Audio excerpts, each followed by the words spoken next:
may be the greatest catch I've ever seen in my life. Okay, my dudes, full transparency here. I mean, I probably made a video very similar to this 6 months ago, but I think it's so important to go through and talk about, in my opinion, the most valuable player type in Dynasty Fantasy Football. Now, we are going to go through and talk about why 3 down rookie running backs, or at least guys on their rookie contracts, are such good bets in fantasy and why you should be leaning with that player every single time. At the end of the video, I'll show you historically when we see the actual running back fall off over the past 5 years from someone that goes from being at the very top, an elite running back, to all of a sudden falling off the face of the planet. But of course, before we get into it, guys, please go down there, drop a like, leave a comment, subscribe to the channel. It helps us out a ton. And I want to give a massive announcement that I know we just did that Flock Patreon startup on the 17th, and we're not going to be able to get another one going until at least the 25th is when I'll probably make an announcement over there on Patreon to fill another one. But that's just because we are moving to a new studio. We're going from Austin, we're going to Tampa, and I'm excited about the new studio. That was 100% done because of everybody supporting the show on Patreon. So thank you for that. And yeah, I'm just going to have to put a small pause on new Dynasty leagues, but the 25th will be right back at it again. So let's go through and let's talk about how good of bets historically these running backs have been. If you identify the players that really, I mean, you don't even have to be good at identifying the players that you should be targeting. You should just go, okay, is this player a rookie? Was he drafted in the top 100 picks? And if you draft that guy in Dynasty, if you trade for him, if you value him higher than consensus, you're going to be right more times than not. And let's just go through the recent history of these running backs in NFL draft classes. And let's start it with the most recent one in 2020. Okay, so this is going to be so valuable because I know that a lot of people that are watching this video played Dynasty in 2020. They probably drafted teams back in 2019 and they have this in their mind. But anyway, let's go through the running backs that were drafted inside the top 100 picks. And you have Clyde Edwards-Helaire, DeAndre Swift, Jonathan Taylor, Cam Akers, J.K. Dobbins, A.J. Dillon, and Keyshawn Vaughn. So if we go through and we look at this player by player, the first running back in Clyde Edwards-Helaire, he had a massively disappointing rookie season. And what happened to his dynasty value? Yes, it took a hit, but a very, very small hit compared to another veteran running back in that range that had a disappointing season. Although he was better than Clyde Edwards-Helaire last year, Ezekiel Elliott takes a step back, and I mean, he missed Dak Prescott the entire season, and Zeke sees his dynasty value kind of crater, where Clyde Edwards-Helaire, I mean, slightly dips down, but that's kind of to show you what happens when these running backs perform poorly. Now, our next guys are going to be DeAndre Swift, Jonathan Taylor, Cam Akers, J.K. Dobbins. I'm grouping all these players together because if you invested into them in Dynasty last year, I mean, bravo, congrats. They were all great bets. They were all great prospects, all drafted in the second round of last year's draft class. And now all of a sudden, you have a 3-down running back, someone that's being drafted in the top 2-3 rounds of redraft leagues right now. And you're going to have that value locked into your team for the next 4 or 5 seasons. There's nothing more valuable than that. And clearly that was a smart bet that you made.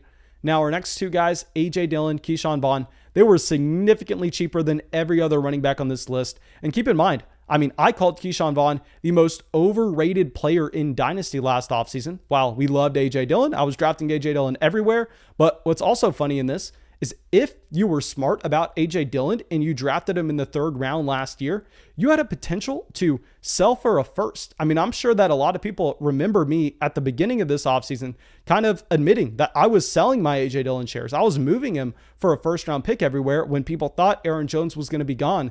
So I want to say that A.J. Dillon, if you were smart with how you took it, I mean, he was a fantastic draft pick. A lot of teams were able to flip a 3rd-round rookie pick into a 1st-round rookie pick. So Keyshawn Vaughn, really the only major bust from this entire list. And Keyshawn Vaughn was a horrendous running back prospect the entire time. I'm pretty sure anybody that knew what they were doing was fading him regardless.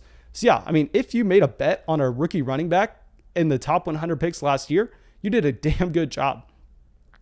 Okay, so now let's go to 2019, and this is where it gets a little bit harder. But let's go to Josh Jacobs, Miles Sanders, Devin Singletary, because all 3 of these players, I understand, they were disappointing last season.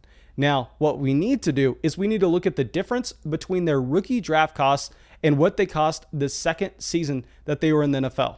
because we know that Josh Jacobs, Miles Sanders, Devin Singletary, they were all running backs that after their rookie years, they actually increased in dynasty value. In the case of Miles Sanders and Josh Jacobs, they kind of exponentially increased, where Devin Singletary saw a slight bump up. So you had the potential to get their production right away their rookie year and then sell for a profit, then trade them for multiple of those 2022 running backs. Now, I'm not saying that everybody did that, but I mean, don't just be looking at those players as bad rookie draft picks, because, I mean, if you didn't necessarily like them, you could have made that bet into them and you could have still profited.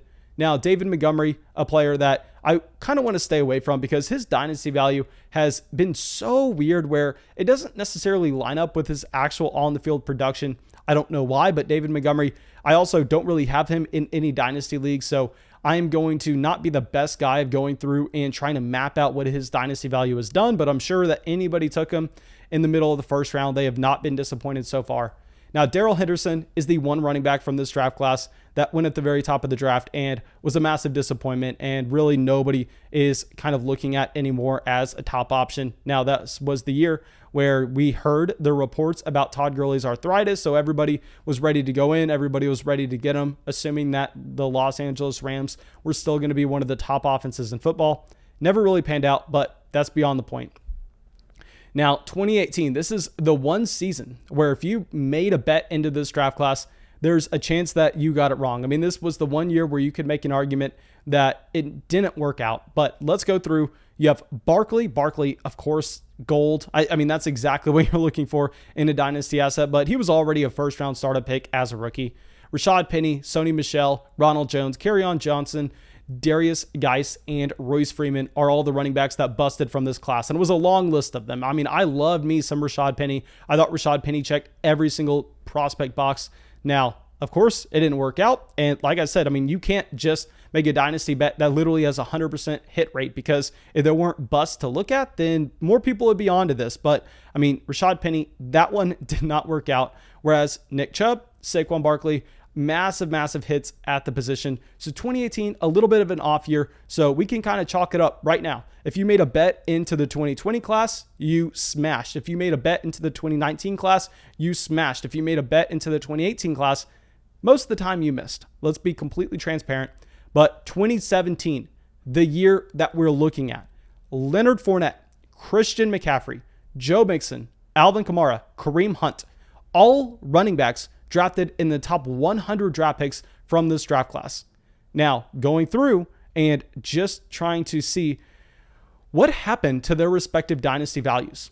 Well, every single one of these players that were going in the middle of the first round of a rookie draft at one point were first round startup picks at their respective peaks. Now, let me repeat that. We have 6 running backs on this list that have all hit first round startup evaluation value. I think that kind of proves everything we're saying here, because if you go through and if you look at the hit rates for these guys going in the top 100 picks, they are all increasing in dynasty value almost immediately. And even if you don't believe in the player long term, you still have your potential to go out there and actually sell that guy, still move on from him.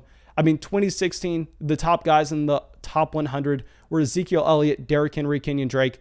Now, Drake, I mean, you also had a potential to sell higher than what you bought him for. So every single year beyond 2018, if you made a bet into that draft class with the running backs, you smashed, you profited. I mean, especially in those years like 2017 and 2020, you literally completely changed your dynasty team around. And this is why I am continuing to advocate for drafting those running backs that are 3-down players on their rookie contracts so high in dynasty drafts right now. Because you're never going to see me be the guy to draft an Alvin Kamara. I'm not the guy to draft a Dalvin Cook. I'm not the guy to draft a Derrick Henry in Dynasty. I'm actively avoiding those players. And the reason for this is if we go back from 2015 and we look at the guys that went from being at the very top of the game and then all of a sudden falling outside the top 12. And I am not talking about guys that made a crack into the top 10 running backs, because I mean, that list is definitely going to be skewed with some outlier players. We're going top 5 running backs to they didn't even finish in the top 12 the following year. Okay. In 2015 to 2016, the running backs that fell off of this list: Jamal Charles, Arion Foster, Arian Foster. I don't know why I spelled it wrong. And Dion Lewis. Okay, so if you go through, 2 of those running backs were 28, 1 was 24, but Dion Lewis, I mean, he's the one outlier that makes this list. Now, 2016 to 2017, you have David Johnson, who was 25. 2017 to 2018, you had Le'Veon Bell, who was 26. 2018 to 2019, you had Melvin Gordon and Todd Gurley, who were 26 and 25 years old. Now, 2019 to 2020, you had Ezekiel Elliott, who is 26 years old. Now, the reason I'm going through this list, and I know a lot of people are going to be saying, but Mason, you need to take this on a running back by running back situation. You can't just call Le'Veon Bell someone who, quote unquote, busted at 26 years old because it was due to a contract situation. Well, Mason, you can't just call David Johnson, who busted at 25 years old, a bust because it was due to injuries. We have to understand that that's always going to be prevalent with these running backs that are transitioning off their rookie contracts to veteran deals. And we know that as a running back gets older, as they have more mileage on them, injury rates are going to spike. You're going to be expecting that a running back that is 26, 27 years old, they're most likely going to miss more time than the 22-year-old player in his prime at the running back position, because that running back fall off happens very quick for a multitude of reasons. I mean, if you're a running back and you're just going through your NFL career, you have to dodge a landmine there. You have to dodge a landmine here. It's maybe holding out due to a contract. It may be, a high ankle sprain, ACL tear. It doesn't matter what it is. These are factors affecting older running backs. And the median age of these guys that went from being top 5 running backs to no longer even running back ones in Dynasty, I mean, it was 26. So 26, I mean, this is when you should be starting to worry about these running backs. And the guys that are currently at this threshold already, Derrick Henry, 27 years old. Derrick Henry, one of the classic sell candidates in Dynasty. I mean, I would be trying to sell him as soon as I could whenever the season started. Chris Carson, Aaron Jones, Austin Eckler, and Ezekiel Elliott. So please understand that none of these guys are extremely safe assets going forward. So when you're seeing them go around younger running backs in high stakes redraft leagues, there's no reason for them to ever be considered over those guys in Dynasty, because in Dynasty, the running back position is a young man's game. And we see time and time again, betting into rookie year running backs, betting into sophomore year running backs. It's a great bet that you can make because you get production right away, because running backs produce so early. And at the same time, you're on the way up with their Dynasty value. And then once they get to 25, 26 years old, once they're a first round startup pick that is still going there due to their production this upcoming season in an Alvin Kamara, in a Dalvin Cook, that's when you sell. I mean, you ride it up, taking all the production, you get to the top, then you go, okay, let's start this ride again. Let's not lose out on any value. Let's go younger. Let's ride it up again. Because if you just wait too long, you're going to see that ride, it ends quickly. I mean, it dives down. And if we go through and we look at my running back rankings right now over on Patreon, I mean, you're going to find that we are already taking this into account. We have Cam Akers and Najee Harris as our running back 4 and running back 5 in Dynasty. Now, this is ahead of Alvin Kamara, Dalvin Cook. I mean, and I know a lot of people are not going to like that, but I just think it's an easy answer because you look at both Cam Akers and Najee Harris. They are right now going in the first round of high stakes redraft leagues. And if they're going in the first round of high stakes redraft leagues and they are the first year and second year into their rookie deals where they're just now starting this ride and you're going to ride that production up, why are you going to be evaluating someone like a Dalvin Cook, someone like an Alvin Kamara, who, yes, they already took that ride up. They're at the top right now. Why is their value still going to be there in Dynasty just for the production that happened years ago? Because I'm going to let you know, if you draft Dalvin Cook in Dynasty right now over Cam Akers, you're not getting the value from Dalvin Cook in 2017. You're not getting Dalvin Cook's 2017 points. You're not getting his 2018. You're not getting his 2019. You're not getting his 2020 production anymore. That production's in the past. I mean, now you're only getting production in 2021 and beyond. And if we're talking about production 2021 and beyond, Cam Akers, Najee Harris are going to be the guys I'm going for. And their dynasty value is going to continue to climb over the next few years. And then you can look to sell once they get to their peaks.